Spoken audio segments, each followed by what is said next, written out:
संगी है ना तो और किधर वो भी मुझ संगी आसा दोस्त है सा वो क्या था सा हाँ ये वो क्या है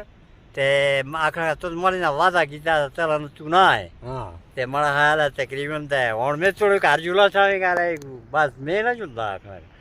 ते मैं काले राती मड़े को ना आना चाहिए देख तो को ताला मिलना चाहिए अपने पुराने लोगों को जिंदगी किस तरह गुजारी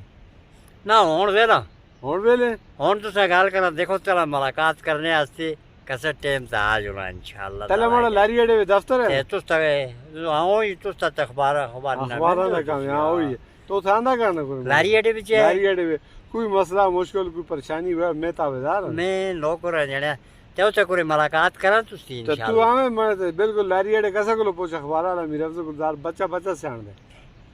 यानी कि अखबारी न मिलदा अखबारी नुमाइंदा बच्चा बच्चा सियाण दे मैं 40 साल गुजारे बड़े खुदारी दे ये वेगना जाडे कुले मैं उठी उठी उठी फोटो उठला ना लिए ए फोटो फोटो को जरा को हाँ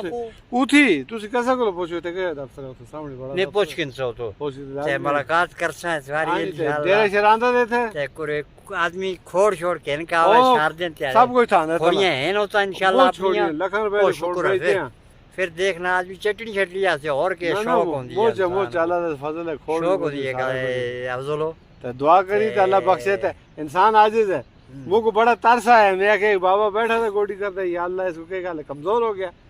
खाल नहीं आता फिर मैं ता है मैं ये थोड़ी बहुत बेल मारी है ओके बिचो आगे ने तो मैं क्या सोचा कोई और बंदे तो खुदा की कसम नहीं से आता मैं तो के जा उत्ते है यहाँ उत्ते मोड़दा तो रहा और तू शान के दे बस हुन इजाजत दे ते जुला के हीरा पोश आदमी ना तो राह पैसा ना ना राह पे